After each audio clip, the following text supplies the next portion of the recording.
It's time to take a 10-minute trip around the auto repair industry's biggest stories. Thanks for listening to this week's episode of Automotive Repair News Today. I'm Braxton Critcher. After the podcast, please take a moment and leave a review. That'll help us grow and reach more people too.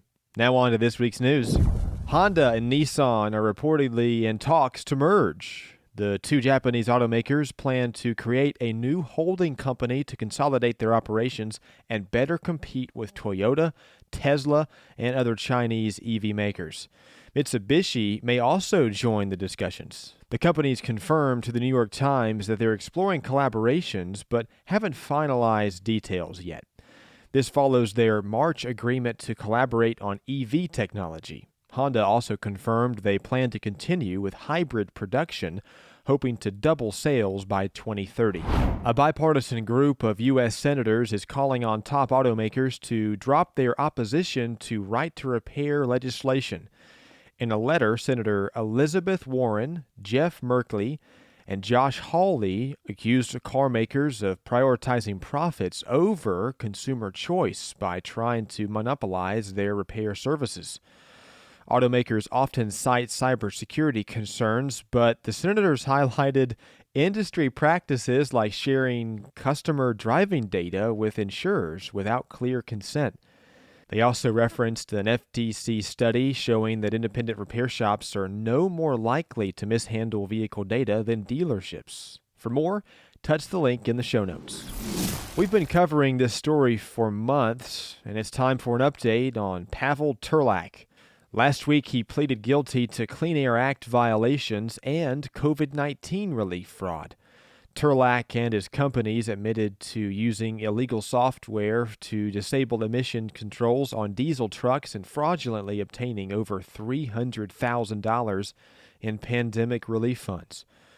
Between 2017 and 2023, Turlak purchased delete tunes to bypass emission systems, putting public health at risk. He also falsely certified his business as eligible for federal relief while violating the law. Turlak faces sentencing on April 2nd of 2025 and must comply with new emission standards under his plea agreement.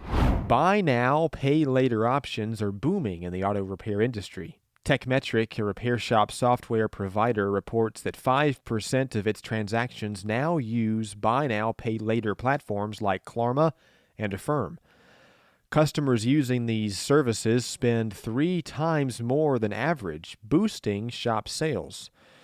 Buy now, pay later providers are thriving too. Klarna saw 167% growth in auto services this year, while Affirm handed over $5 billion in transactions in the aftermarket.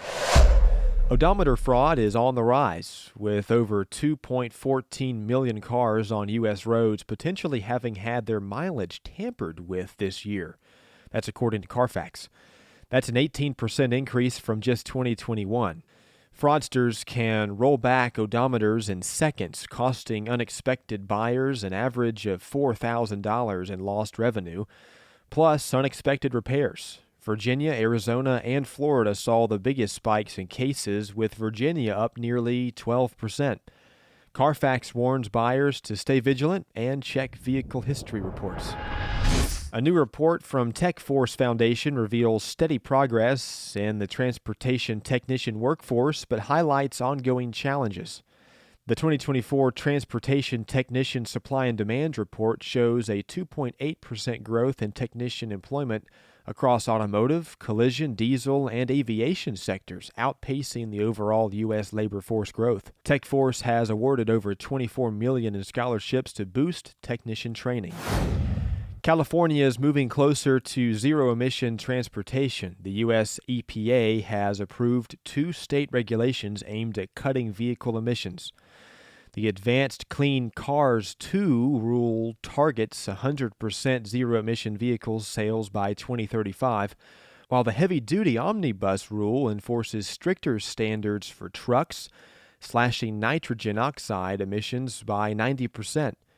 Together, these measures are expected to save billions in health costs and reduce pollution, with California already leading in zero-emission vehicle sales at 26%. Colorado has doubled its EV fast charging coverage with 6 new highway corridors.